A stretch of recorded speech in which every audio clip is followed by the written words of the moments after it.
Whew, what a ride. Sorry, give me a second, I'm waiting for my stomach.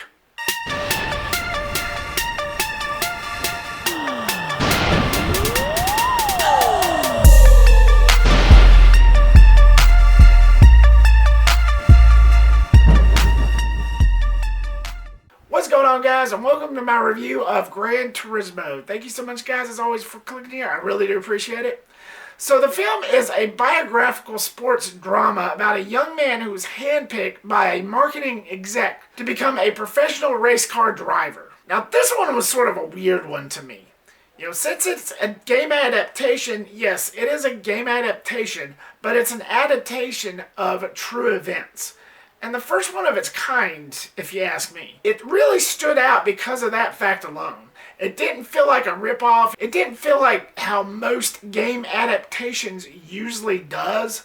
It actually had a true meaning behind it. It didn't feel like a ripoff. That's why it really stood out like a sore thumb. It's just very weird that they chose to go in that direction that they did. That's not a bad thing. That's definitely not a bad thing. That's what really intrigued me. Now, I'm not much for sports dramas or playing racing games. It wasn't those throwaway ripoffs that you usually see in game adaptations. It felt very refreshing, which is something that I really did enjoy in this. I never played the games, even as a kid. I never really was into racing games, period. Like, as much as I loved Crash, and I used to play the hell out of that, only recently I got back into gaming. I got me a PlayStation 4, and that's the first one I picked up, especially the Insane Trilogy. They made a racing game, a racing Crash game, a team racing or something like that. I even skipped that one. As much as I love Crash, that's how much I don't really care about racing games. And if I seem biased here, I apologize. I'm not trying to be. I already got called out in one video for being biased, which I really wasn't trying to be. But I had a fun time in this movie nonetheless. So starting off the positives, it's got to be said, the story was pretty mesmerizing, unique, especially for a game adaptation. It's about this kid who gets handpicked at this Gran Turismo Academy that this marketing exec, played by Orlando Bloom, who's terrific, by the way, is trying to start. He's basically one of these kids that has just done nothing but play these video games of the actual Gran Turismo. And this is something that actually happened. In the grand scheme of things, it actually happened. You just have just these little moments of what really happens in real life about how parents try to talk to their kids and saying, when are you going to do something, just useful? And, instead of laying around on your butt all day and playing video games, never amounting to something, you're going to end up like me, or you're going to end up like, with a dead-end job like me and this and that and go nowhere because of that. At the end of the day, by the time the third act happened, he pretty much proves everybody wrong and saying, yes, I can turn this thing into something great. And that's the message I got. It's like not everything, just because it seems dead in the water. Okay, like YouTube, for instance. A lot of great YouTubers had to start somewhere, and now they've blown up big. They're large. It may seem small, but you gotta start somewhere. And as small as the job may seem like, it may not even seem like a job at all, it evolves into something. And that's what this kid was trying to do throughout this whole entire film. So basically you could say, see, I did amount to something. Shut up. That's what I really liked about this movie. It really gave a positive spin into something that seems dead in the water, that seems one person could be wasting their life on something, but there's a positive spin to it if you've got the willpower to do it. And that's basically what this movie had shown. And I really did appreciate that aspect of it. Going into this, I knew there was going to be a lot of that in there, and that's also something else that intrigued me about this. And yeah, the way Neill Blomkamp directed this movie, especially with the story, was really good. This is the first movie I've actually legitimately watched of his. I knew about Chappie, I knew about District 9, I knew about Islam, but I've never seen any of those. I heard about the director himself. I know the kind of work he's done, I just never actually fully seen it. This is the first one that I've seen. Even though I have not watched those other movies, knowing the kind of movies that this guy usually directs, which is like sci-fi thriller type stuff. It was pretty cool. I'll have to get caught up on those others. But knowing that that's all he's directed in the past, knowing that a guy like Neill Blomkamp doing something like this that's more reality-based and more emotional, that was pretty refreshing. I give hats off to this guy. I think he directed this movie pretty nice, pretty well. And just the all-out direction that they decided to go, which was, again, is just weird for a game adaptation. This is a game adaptation. You can go and purchase a Gran Turismo game in any store, and just knowing that there's a movie out there that's based on this, it's very unique because they went in the direction that they did, and for that, I really did appreciate it. David Harbour really stood out. He stands out at about anything that he's in. Violent Night, even the crappy Hellboy. But he plays one of those characters. He was basically the trainer, and the one that was the biggest naysayer of this film, and was saying like, you'll never amount to something, you'll never get in behind the wheel of this car, you'll never succeed, and this and that. But the character trait that they gave this guy, and this is what makes him such a great actor, is that he can be maniacal, he can be very negative, but he does this 180 flip on you to where you just want to hug him. Oh, let me give Hellboy a hug. You just want to love the guy. He starts off as a complete asshole, and then later on, he's like, he flips the table on you completely. That's something that not every actor can do. There's others out there, but David Harbour's got such a charm about him that it really makes it work for his style of acting. And I really do respect the man. Again, there's not a single thing that I've seen of his that I hated. I mean, Hellboy, be damned. He was still good in that, even though the movie was crap. But still, I really did enjoy, what he brought to the table in Gran Turismo.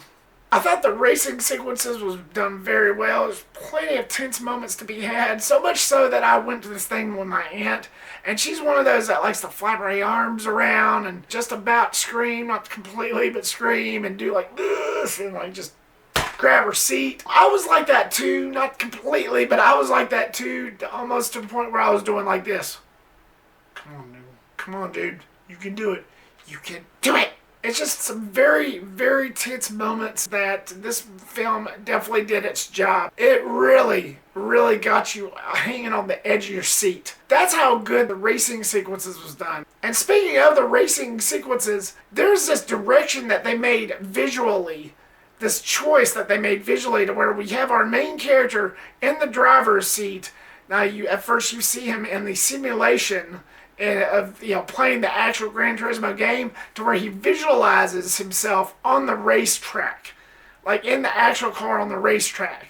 And then later on, whenever he gets to the racetrack, whenever he actually gets in an actual physical car and races, he visualizes himself back in a simulation to help him differentiate on how he can manage to win. So where they do this thing to where when he's actually racing, you see like numbers on top of his car, and just all these different simulations.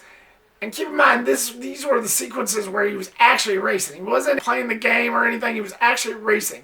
And they do these PlayStation type symbols, whatever you call them, like the numbers on his car, like he's in 4th, he's in 7th, he's in 6th, on top of his car, just like as if you were playing like an actual video game. That's where the video game part of this movie started feeling like a video game type movie.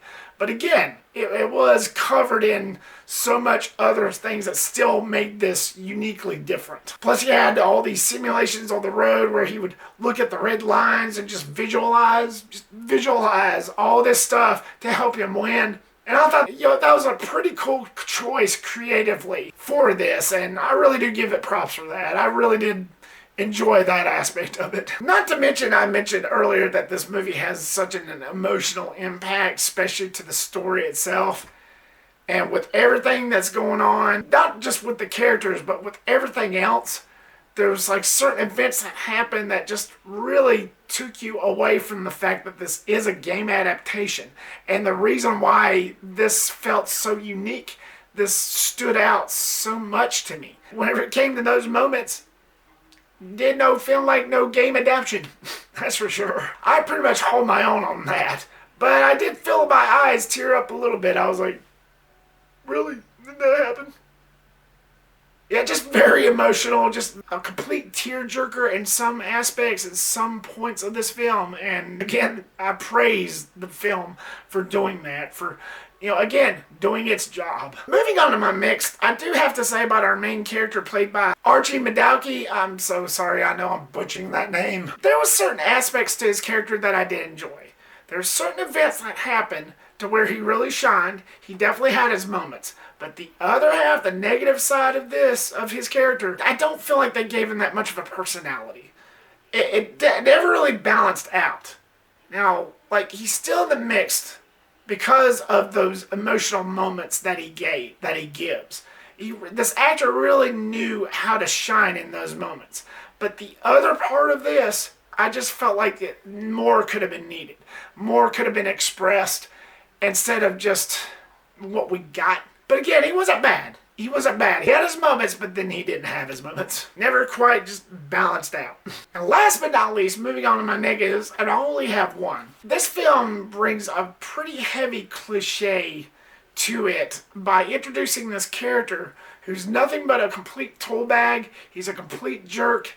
He mouths off to David Harbour, and he's just a complete asshole. He's basically the character that our main character races up against. And I didn't really feel like we needed that. I felt like that's something that we've seen countless of times before.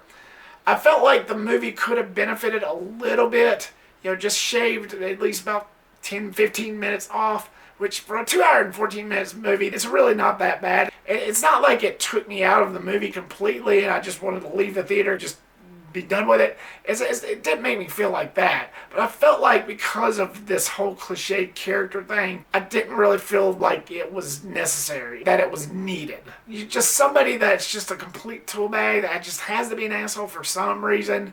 It's just something that we've seen before, and I felt like it could have just benefited from them not being there, at all. Again, it didn't ruin the pace, it didn't ruin the film for me. I just felt it to be irrelevant. I really did enjoy myself. Gran Turismo was a definite joyride. It was an enjoying experience.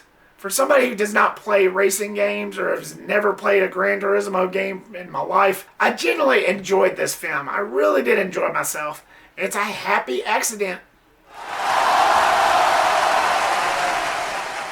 So Gran Turismo, what was your thoughts on it? Were you a fan of this property, of this IP? Are you a fan of the games in general? Are you a fan of the film? Are you one of those that's satisfied with how this film turned out? Or is this not for you? Was this not in your ballpark? Let me know a comment down below and give me your thoughts. Thank you so much, guys, for watching this. I really do appreciate it. Like, subscribe, comment, and share. Make sure to click that bell icon and set it to all so you don't miss a thing. And I will see you on the next one. Peace.